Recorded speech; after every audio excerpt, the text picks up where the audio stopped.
Author's Playhouse.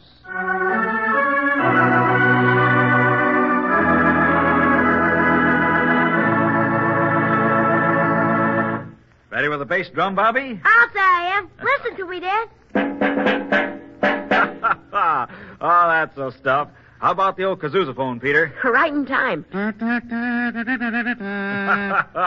that sounds like a bit of all right, young fellow, my lad.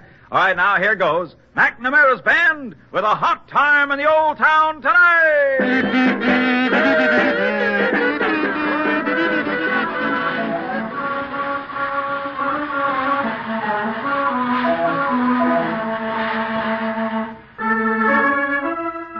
Until the strain of overwork resulted in a tragic mental breakdown, McNamara's Band was the favorite game of Philip Carr and his two young sons, Peter and Bobby. And when Philip was released after 6 months in a sanitarium, his wife found herself living in an agonizing fear of his every word and action.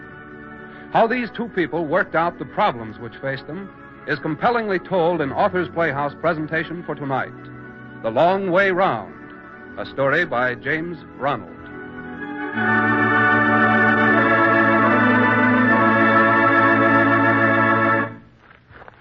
I'll drive, shall I, Louise? I think perhaps I'd better, Philip. Oh, okay, dear. I don't suppose it makes any difference.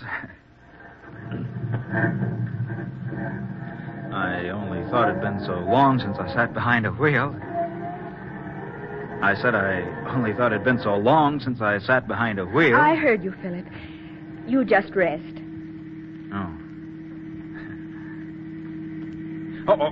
Stop here a minute, will you, Louise?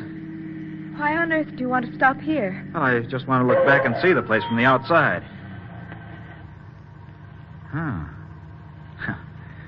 An inviting-looking dump, isn't it? And those bars on the windows don't help. Funny. I've been here for 6 months.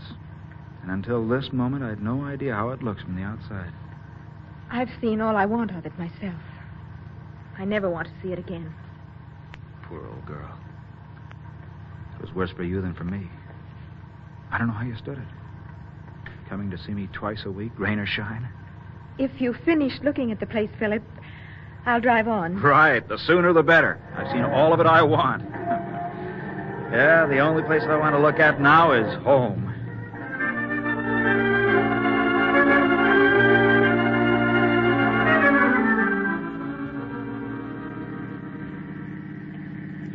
Here's a turn to Winnetka, Louise, right here.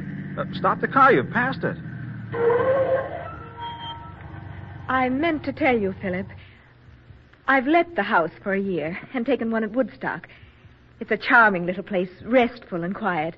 You'll love it. But we don't know anyone at Woodstock. I know that, Philip. I thought if we lived somewhere away from our friends, you might be spared some awkward encounters. I see. Woodstock is quite a distance to commute every day. But you won't be going into Chicago. No? Why not? Well, that's something else we've got to talk about. Not now. Later. Okay. Yeah, I suppose it would be rather foolish to start back in the old grind right away. Anyway, it'll be good to see the boys. I'm afraid you won't see them, Philip. At least not for a while. I sent them to stay with Mother. Louise. I'd hardly call them restful. I thought it best to give you time to get adjusted. Well, I've had 6 months of rest. A little healthy noise might be a welcome relief. That wasn't the only reason, Philip. There's the question of what we're going to tell them. What do you mean? Well, of course, we may not have to tell them anything. That would be best. But if they ask questions... If they ask questions, we'll answer truthfully and honestly. We'll tell them whatever they want to know. Oh, no.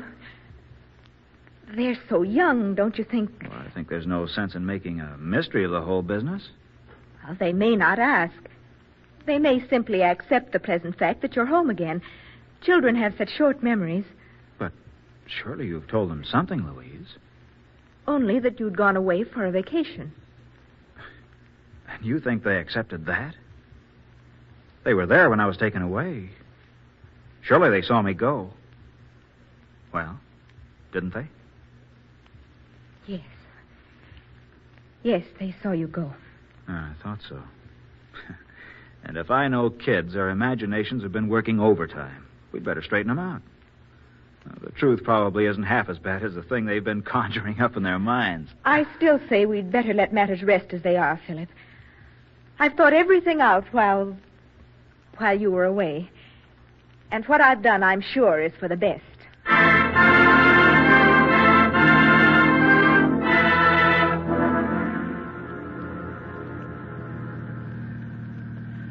Here's the house. How do you like it? Oh. Well, after our own place, it looks a bit hemmed in. It's very quiet. I told you you'd love it. Its lines are good. Setting's beautiful.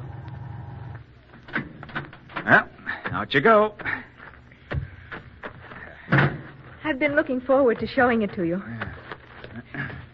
It's a little small for our furniture, but I think you'll like the way I've arranged it. No, I know I shall. You've always had perfect taste. Now, here's the key. Silly. That's the key to... Go ahead. Say it. The key to home. Please, Philip. Come on. I want to show you everything. I don't want to look at everything. I want to look at you. You're very lovely, Louise. Philip. Oh. Well, that was good. I never dared to really kiss you when you came to see me at that place. You used to kiss me the way a little boy kisses his mother. No more. Now, do let me show you the house. Just as you say. Here's the living room. And there, over by the window, is your chair. Oh, you found exactly the right spot for it. Just as I knew you would. Oh, this is solid comfort. All that's lacking is my pipe and slippers and a highball. There isn't a drop in the house. Oh, well, I'll drive into town and get some. It isn't as easy as all that.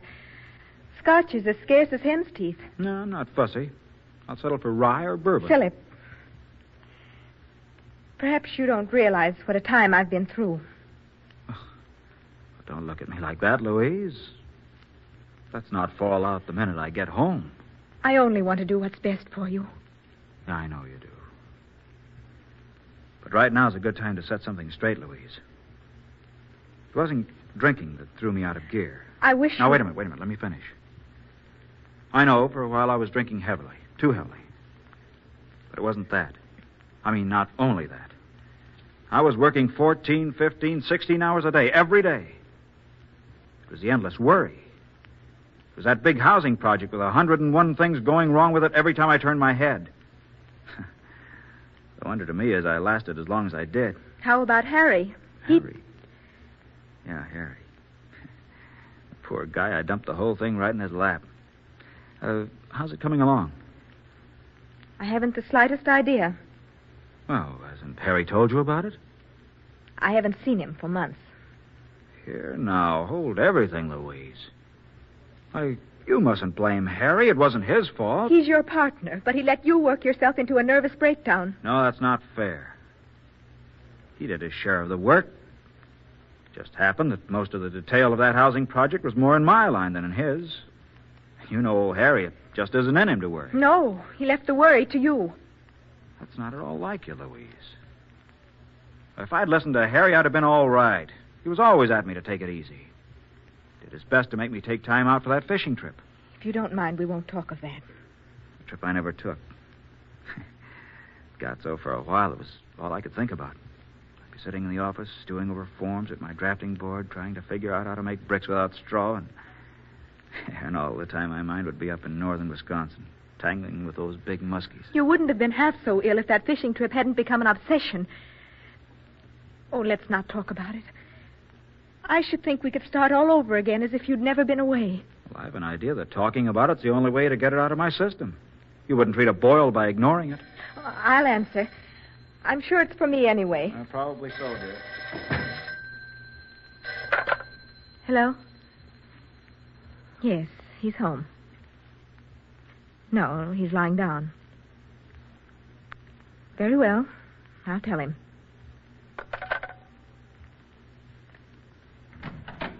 Why did you close the door, Louise? I don't know. I didn't even realize that I did. Who was it? Oh, this local exchange. It's forever calling the wrong number. That wasn't a wrong number. It was Harry, wasn't it? Yes, it was. But I didn't think it was worthwhile to bother you. He only wanted me to give you his regards. You might have known I'd want to talk to Harry. Oh, well, I'll run into Chicago to see him in a few days. No. Philip, I want you to promise me that you'll sell out. There's no reason for you to go back to work. We've more than enough to live on. Well, a man can't retire at 40. There are other things besides work. You could play golf. You could take up some kind of a hobby. I'd go crazy. Philip! Please. Please don't ever say that word.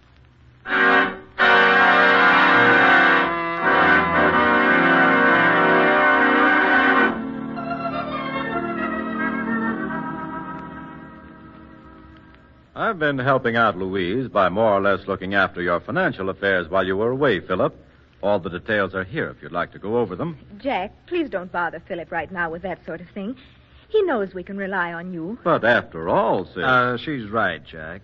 If I can't trust my wife's brother... Thanks, old man. I'm glad you feel that way about it. However, there's something that's just come up that I'd like to have you decide for yourselves. I have a tenant who's willing to pay $75 a month for the cottage. We'd better snap it up, Philip. Why, we've lived in that cottage while we were building the house. And I'm not sure if it wasn't the happiest year of our married life. It's a case of sentiment or $75 a month. Take your choice. I'll take sentiment. We can do without the 75. Thanks a lot for everything you've done, Jack. I appreciate it. Philip, don't you think it might be best to leave everything in Jack's hands? It wouldn't be any bother. I'm supposed to be all right now. Remember?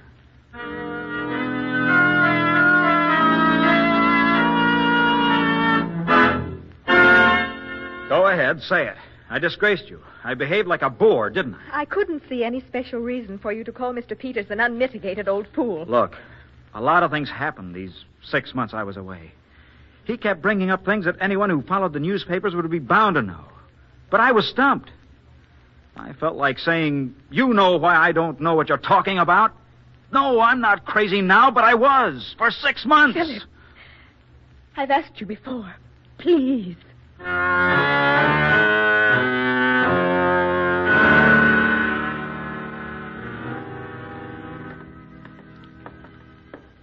Good morning, darling. Good morning, darling. You don't have to give me the silent treatment, Louise, just because I got tight last night. I did it purposely. It proved something I had to know. It proved I don't need to be afraid of this stuff anymore. It's lost whatever hold it may have had on me. Louise, are you listening to me? I'm busy, Philip.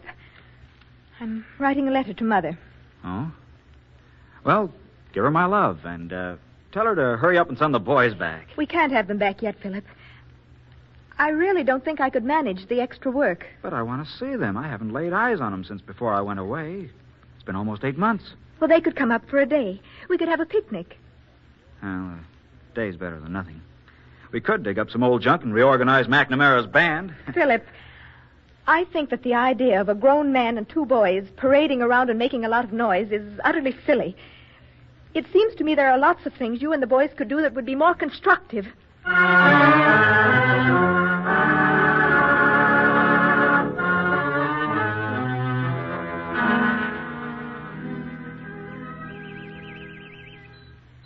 Dad, you're all right now, aren't you? Yes, son. I'm all right now. Gee, you were funny, Dad. Was I, Bobby? When was that? When you was fishing off the sleeping porch into the yard. You kept hollering, I got one. I got a big one. It made me kind of laugh. Go on. You were scared stiff. You were bawling. And when those men took Dad away, you bawled all night. And now you say it was funny. Peter, Bobby. Do you remember that old clock we wound up too tight? Oh, sure. I remember. So do I. Well, remember how all of a sudden it seemed to go haywire? For a minute or so, every wheel in the works went around like mad, and the little hand raced the big one around the dial. It kept whirring and striking, whirring and striking. Uh-huh. I remember. And then it let out a big kind of a twang, and all the works were jumbled up inside. And it didn't run anymore. Yeah, that's right. But when we sent it to the clockmaker, it came back as good as ever. And do you remember what he told us? That there were 50 more years in the old clock if we took care of it. You won't let yourself get wound up too tight ever again, will you, Dad? Never again, Peter. You were funny, though. You kept saying that was the biggest muskie you ever saw. Peter, Bobby, go into the house. Your hands and faces are filthy. Go and wash. Okay, Mom. We'll be back in a little while, Dad. And then we can play McNamara's band. Right. You... How could you? How could you do such a thing?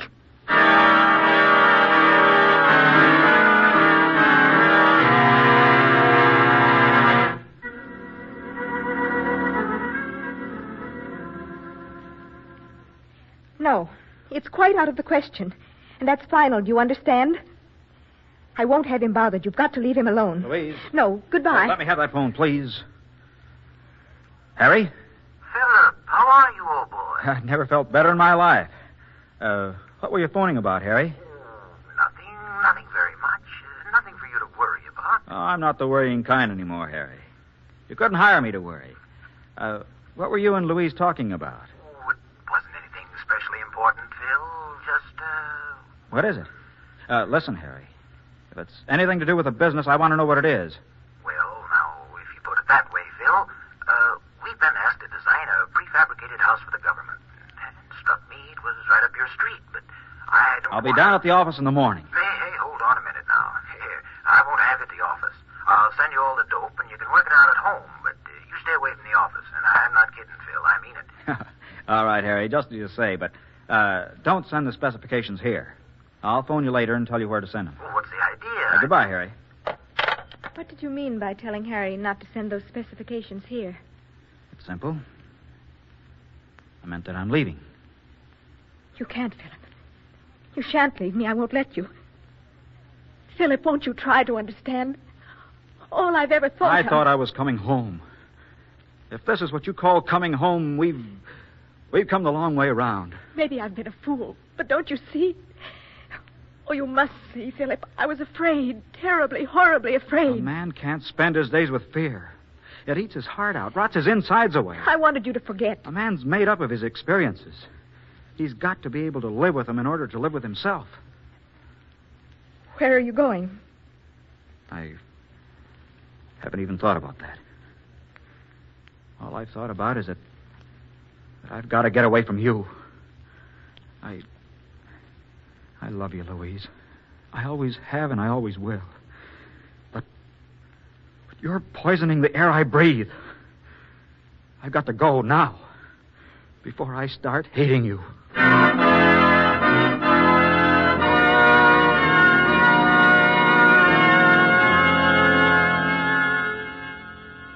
Hello?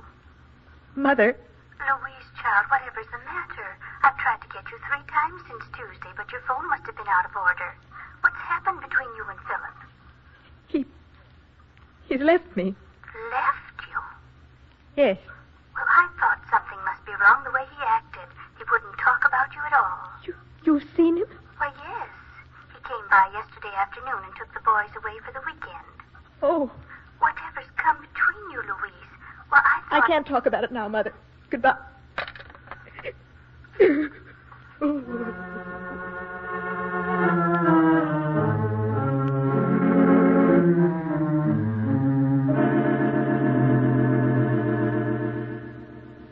Mrs. Carr, Dr. Semler. How do you do? Mrs. Carr? You remember me, don't you, Dr. Semler? My husband, about 8 months ago. Oh, but of course, Mrs. Carr. Forgive me, please. And how is Mr. Carr doing? He was released from the sanitarium 2 months ago. Dr. Semler, I've got to talk to you. Certainly, Mrs. Carr. Sit down. There, please. Now, make yourself comfortable. Lie back and relax. That's right. Think of yourself as a spring, slowly unwinding. Wait until the spring is fully unwound before you try to tell me anything. How well do you remember my husband's case, Dr. Semler? Let me see. Too much work, a little too much alcohol, something snapped. All too often it happens in these trying times. My prescription was rest and proper care. He had all that, Dr. Semler, at the sanitarium. And he was discharged after 6 months as completely cured. At least, they said he was. But you yourself are not certain. How can I tell, Dr. Semler? I've done everything I know to make it easy for him. I let our house in Winnetka and moved to a quiet place in Woodstock so that he'd be away from all former associations. I even sent our 2 boys to stay at my mother's so they wouldn't bother him with their noise. I see. Mrs. Carr, since he has been home, has he ever given any indication of returning to irrationality? No. I can't say that he has. But now he's gone back to work. To the same kind of work that drove him crazy. Mrs. Carr, let me ask you something. Do you know what an anxiety neurosis is? No, not exactly. Then I shall tell you. It is a term which we use to describe a person who is a slave to a remote fear. I don't think you understand, Dr. Semler. I must not have explained things very clearly. Philip isn't a bit like that. Philip? Yes, my husband. He isn't like that at all. My dear young lady, we are not talking about your husband. We are talking about you.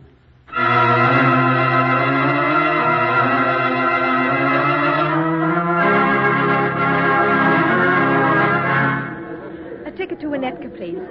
One way. That'll be 59 cents, please.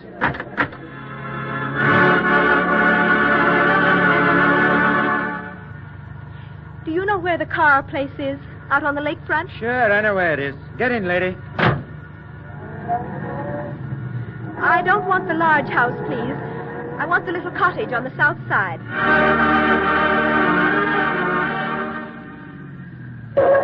Here you are, lady.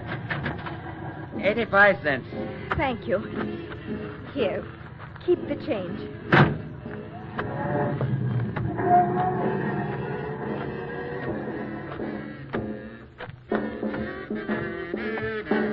Mom!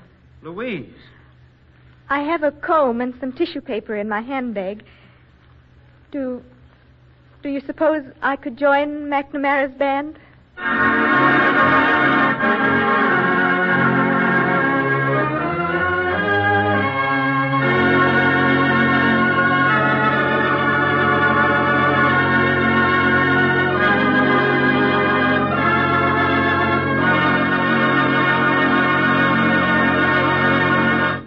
You have heard James Ronald's story, The Long Way Round, adapted for Authors Playhouse by Jack Mitchell and directed by Mr. Albert Cruz. Miss Lorette Philbrandt was heard as Louise, Mr. Ralph Camargo as Philip. Others in the cast of Authors Playhouse tonight were Mr. Armand Hunter, Mr. Sidney Mason, Miss Helen Baymiller, Master Arthur Young, and Bobby Ellis. The organ music was arranged and played by Mr. Lewis Webb. Next week, same time, same station, Authors Playhouse will bring you Robert Carson's hilarious story of Washington in wartime. A call for Mr. Garrett.